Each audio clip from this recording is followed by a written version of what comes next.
So I'm editing and my original intro to the video doesn't work anymore because I changed it up. This is just kind of the 12 books I've read so far in 2020. I'm just talking about them, leaving a small review because I want to get a video out. And yeah, my phone ran into space near the end. Are we shocked? No. Also, if you hear something that sounds like a motorcycle gang, it's just my laptop, not a motorcycle gang. We're fine. Anyways, here's my video. So, in the past 2 months and 19 days, I have read 12 books, which is pretty impressive for someone who works as much as I do. Applause. Okay, so I've changed already because it was too hot before, but you don't care. Anyways. The first book I read in 2020, I don't know why I did that, was Imaginary Friend. This big book. I gave it 4 stars. I don't usually read, what is this considered? Horror, mystery, thriller books. But I was very intrigued, and it was at work, and I was going to get a discount, and I had points to redeem, and blah blah blah. There was 1 copy left. God was telling me, buy this book. So I did, and it was really good. The ending, it did drag. I mean, how many pages is it? It's like too many. It is 706 pages long, so it did drag in places. But it was enjoyable. I liked, because there's a lot of characters in this book. It's been a while since I read it, so I don't remember all of them, but it wasn't confusing with the amount of people. Like, sure, sometimes I did get Christopher, the main character's mom, Kate, confused with herself, because they would call her Kate, and then they would call her Christopher's mom, so I just kind of forgot her name sometimes. Or they would call her by her last name, so it's like I got confused, but, you know, that was kind of it. The storyline, like, you needed all of the characters for the story. This book read like a TV show, if that makes sense, with an ensemble cast. And it was enjoyable because everyone had a purpose in the story, and I couldn't really see things going, like, I just could, without any of the main characters, the story would kind of fall apart, so that was nice. So, that was my first 4-star book of the year. It was also the first book I read, so it would have been the first of anything. So the next book I read was Slaughterhouse-Five by Kurt Vonnegut, and I really like Kurt Vonnegut's writing. I've read 3 of his books so far. My favorite is probably, forgot the name, Sirens of Titan. This one is probably 3rd on the list of the 3 I've read, but they're all still 5 stars, so that's nice. I liked this book. I didn't expect the alien aspect. I'm gonna be honest, that just kind of plopped out of nowhere from my previous knowledge of this book, which was just that one line in the beginning about, I think, Jonah from the Bible, his wife looking back and that being human. Like, I think that's all I really knew about this book. And that it was an anti-war book. I don't know where, like, I remember what side of the book it was on, but not which page. But that was the only thing I really knew, so the aliens did catch me off guard, but it was enjoyable. Oh, that's something I forgot to mention. So this book has a lot of repetition, but I liked the repetition. But in this book, I did not like the repetition of the phrase "so it goes." So I found that interesting as a personal thing. Why did I like God is a Murderer Daddy, The Blue Moon, Baseball Glove? That's all I remember from this book, but not that from this, even though they kind of both had the same purpose. I don't know, but it was still a very enjoyable book. I would suggest it. I would also suggest, I was going to say Slaughterhouse-Five. Sirens of Titan. It's because they both start with an S, and my brain is gone. So, the next book I read was a 3-star read. It was Devil Bones which is one of the books that helped inspire one of my favorite TV show, Bones. It's book 11 in the series, so there was some character stuff that I didn't really get. My favorite character from this book died.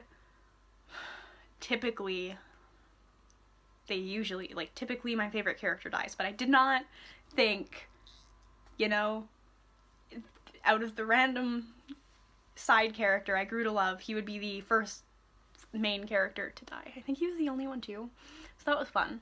But yeah, so I'm not a forensic anthropologist, so there was a lot of terminology I did not understand. There's a lot of terminology in the show I don't understand. I just kind of like, oh, these people are attractive, that's nice, you know? Ooh, chase scenes, ooh, a dead body, you know? So this one,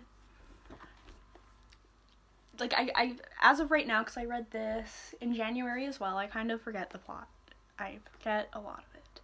I think it was, which one is this? There's a cellar.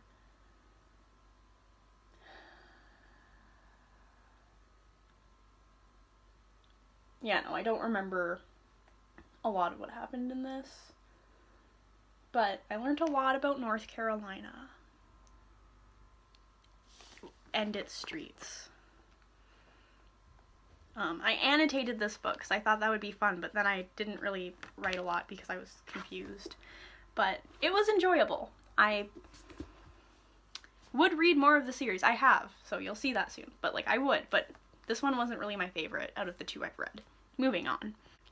The next book I read is my first reread of the year, which is actually impressive for me because I usually just stick to what I know and read that with a burning passion, and that book was Radio Silence. And I really love this book. It is a 5-star read for me because it just hits me in the emotions, and I love Olid. Is that how you say his name? Olid? I'm disappointing Kat. I'm sorry, Kat. If you're ever for some reason seeing this, I did not mean to disappoint you for forgetting how to say his name. I read this because of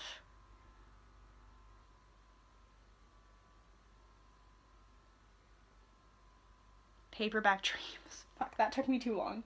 I read this because of Paperback Dreams because she had this book, not this book, this video where it was like her crying over this book for a minute straight or something, and I was like, I need to read that, and wow, it hurt my feelings. There are some aspects of this book I don't relate to. Like, the main characters are very much, school is important, we need to make good grades to succeed in life, and I was never like that. I never had that pressure, really. I just kind of had the pressure of, you should do better on tests because you studied for them, which, no, because my brain is slower than people's. Anyways, so I don't read a lot of fantasy. It just hurts. I did, like, despite it being 5 stars, I think the ending was really weak. Just because it was, like, without really, well, I don't know if it's spoilers, but, like, they have to find someone, and they find that person very fast, and when you start reading the book, you'll know who they're looking for.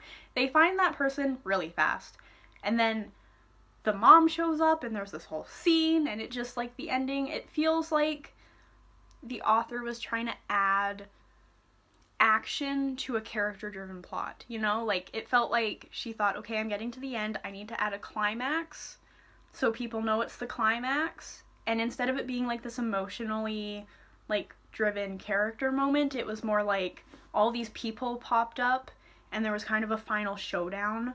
I also don't like the epilogue. Is it an epilogue in this book? Well, kind of the epilogue. It's, like, called Summer. The epilogue.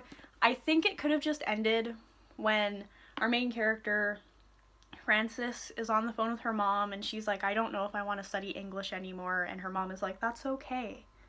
You have time to figure it out. It's okay. Like, that, if the book ended there, even though it's a 5-star read for me, I feel like it would have been a 6-star read, you know? Even though GOODREADS does not go higher.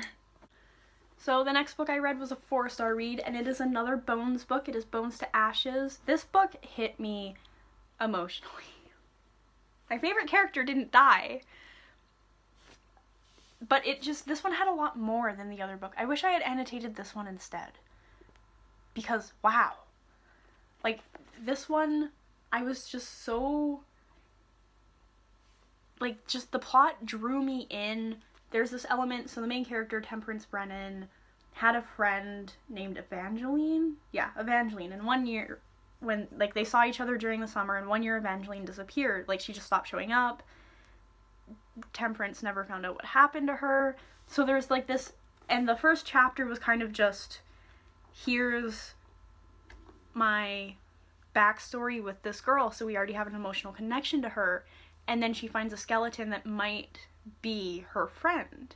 So you're like, oh god, it better not be her friend. In the other book, it was just 2 random bodies, but this one had more of a personal element to it. And wow, it hurt. And, like, just the whole plot. I want to reread. When I finished it, I wanted to reread it, but I'm trying to not do that as much this year. I didn't really do it last year or the year before either, but you know, I want to experience new books. But this one I would highly recommend. There is a trigger warning, spoiler alert as well, for child pornography and sex trafficking. So there's that. If you're not comfortable with it, don't read this book. I rambled a lot in this section, so I cut it. So that's why there's a weird jump. Not that you really care. I also learned a lot about Montreal and North Carolina. Also Ryan, who's supposed to be Booth, if you've watched the show, has a cockatoo. They have a bird together. I think they also sleep together, and I was like, romance. Y'all own a bird together. I needed you to bang, and then they did. The next book I read was a 2-star read, and I'm kind of disappointed because I thought I would really enjoy this book, which I'll reveal it. It was Holding Up the Universe by the author of All the Right Places, which I might be talking about in a couple books, so, like, be prepared. I was excited for this book, so it's about a dude named Jack who has face blindness, which is pretty interesting, I thought, for a romance, and Livy, a girl who is, I have to say it this way, fat but used to be fatter, and that's kind of the book.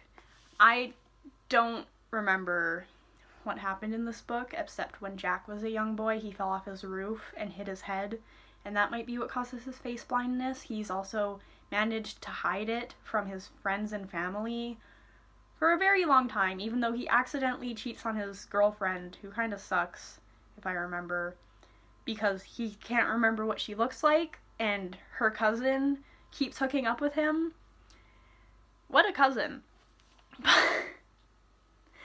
And then Libby, her mom died?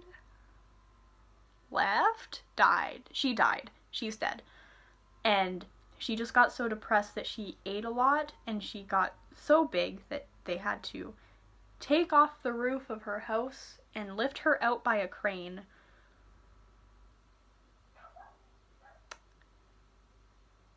And that's all at some point Jack remembers her face, and he's like, oh shit, she's the one for me.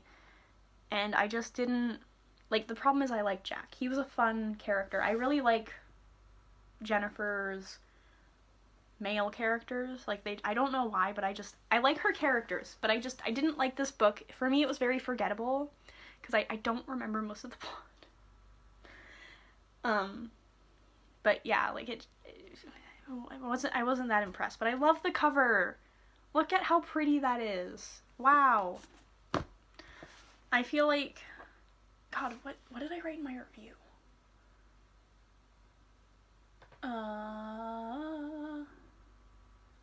Oh yeah, so they meet because Jack's friends started a game of Fat Girl Rodeo, which is where you jump on a fat girl and then you have to hold on until you get flung off, and Jack isn't into the idea, but he does that to Libby so other people won't do it to her, and then she punches him in the face. Which, if that isn't the beginning of an OTP, I don't know what is. And then they have to do community service or weird group therapy, I don't really know. And then I can see their friendship forming. Oh, that was it. It would have worked better as a friendship instead of a romance. Like, that's my thing with, like, a lot of romances, is if they were just friendships, the book would have been fantastic. But it crossed the line into a romance, and it just wasn't as believable.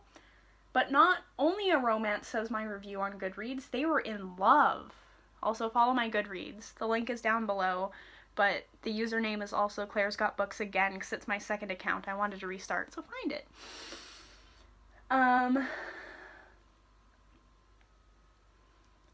Oh, and then apparently, yeah, that's just kind of, yeah. So that's it. That's all my review really says. Yeah. So the next book I lent to a friend, so I made my own cover for it. You can't really see. Will that help? It's I Was Born for This by Alice Oseman. Just because you can't see the book.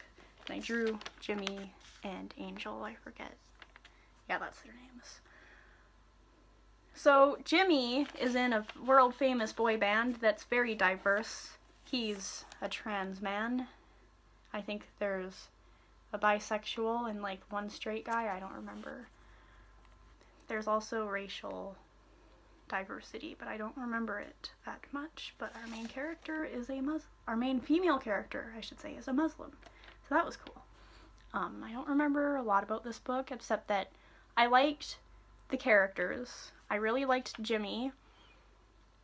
He made my heart hurt. Like, I liked Angel as a character, but I could have done without her plot. I'm gonna be honest.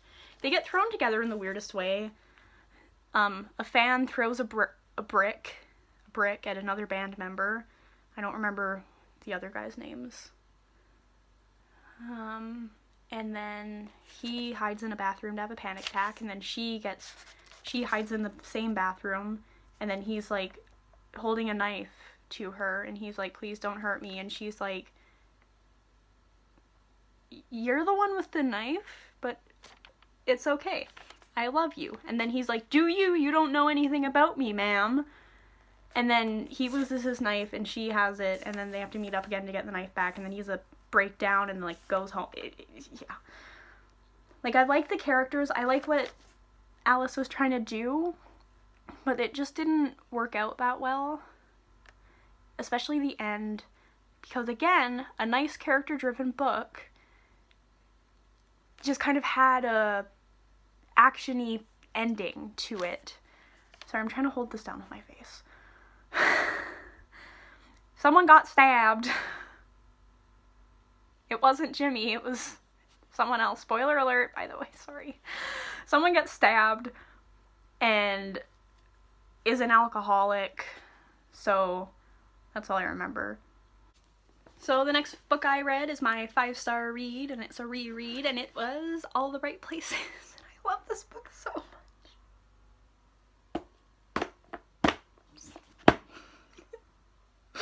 I don't know how to talk about this book. So a lot of people don't like this book because they say it romanticizes depression, but my question is, how does it romanticize depression if it makes it seem like a very unpleasant thing to have? It romanticizes suicide. Like, oh my god, no.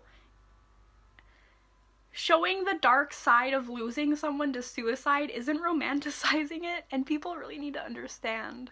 By the way, spoiler alert, someone kills themselves in this book, but if you don't know that already, I'm sorry for spoiling it. Anyways, this book follows Violet and Theodore, or Finch, and I love both of them with all my heart. I can't even, like, I cried so much both times I read this book. No, okay.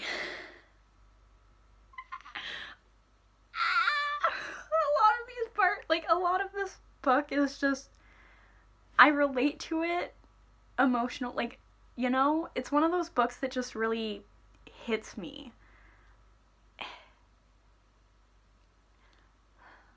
I don't know how to talk about it. But I love this book so much, and I really want to get another copy so I can annotate it, even though this technically is my second copy, because I got the hardcover when it first came out, but I tried annotating it, and somehow, even though I was using a bookmark, I missed like 30 pages. Like, I was reading, and then I was reading 30 pages ahead of where I was, so it messed up and it got bad, and it's ugly, and I want the movie edition, and then I can annotate it, but I know I'm trying not to reread books this year again, just to kind of get new experiences, but I am going to reread this book. I almost read it, as soon as I finished it, the Bones book. Like, I almost just reread it again, but I also almost did that in the summer, so I'm trying not to, but this one will be showing up again. Maybe I'll make a whole separate video on it that time. Ooh. There we go. But, yeah, so...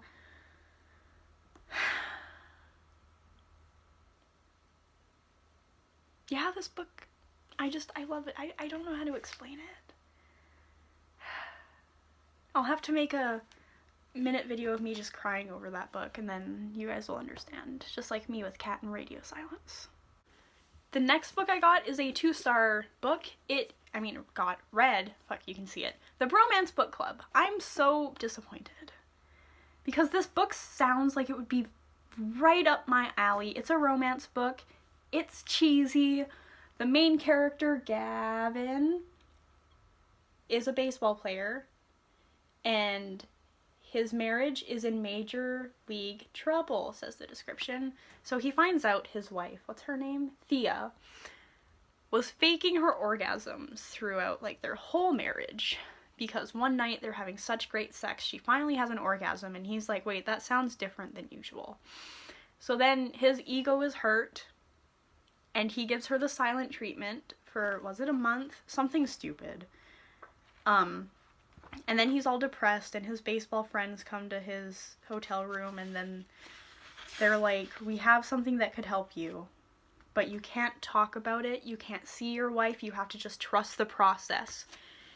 And you're like, oh my god, what is it? What could it possibly be? From the description. It's a book club! These men have joined a book club, created a book club to help themselves be better husbands. Does that not sound like a fantastic plot? Does that not sound amazing?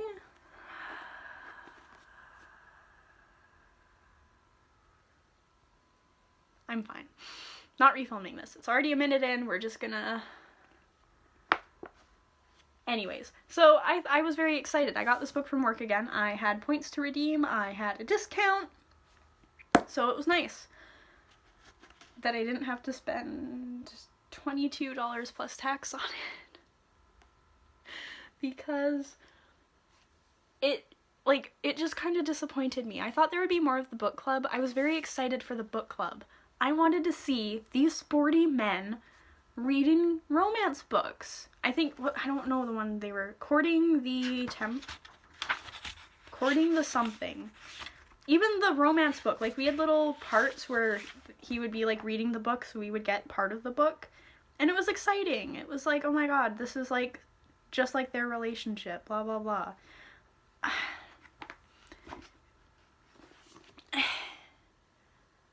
Okay, the problem in the book isn't that Gavin is a sucky husband, it's that him and Thea don't communicate. Because if Thea just told him, hey, I haven't had an orgasm yet, he would have been like, oh shit, let me fix that, and he would have just fixed it.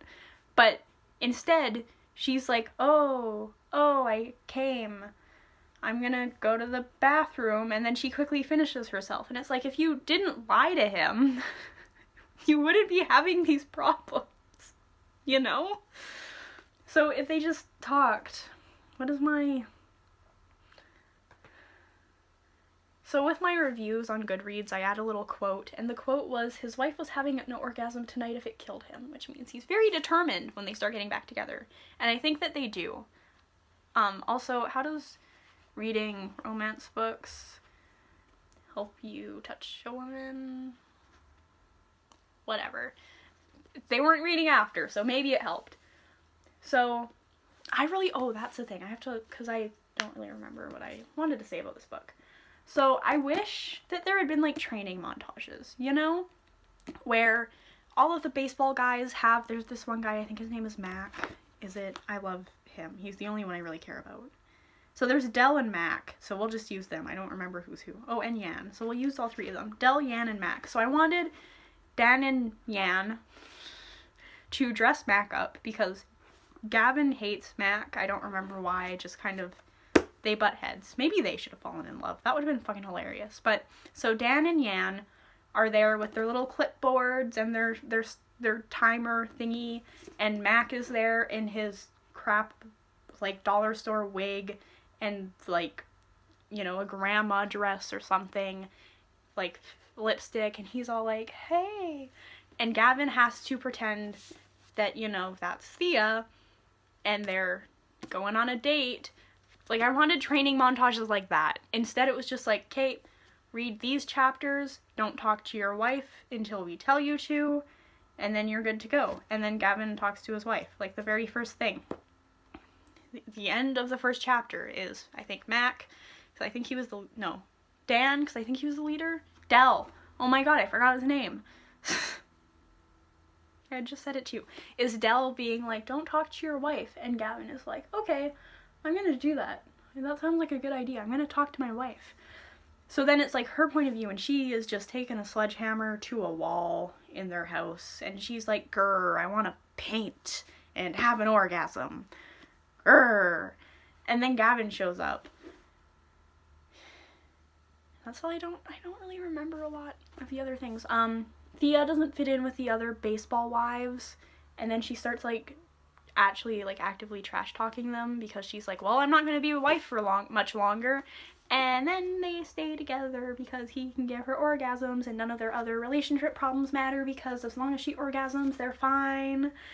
And that was basically the book. I didn't really like that the book ended on a sex scene. Oh! Don't remember that. Oh, right, there was also this character named the Russian, and I love him. Just 'cause... What?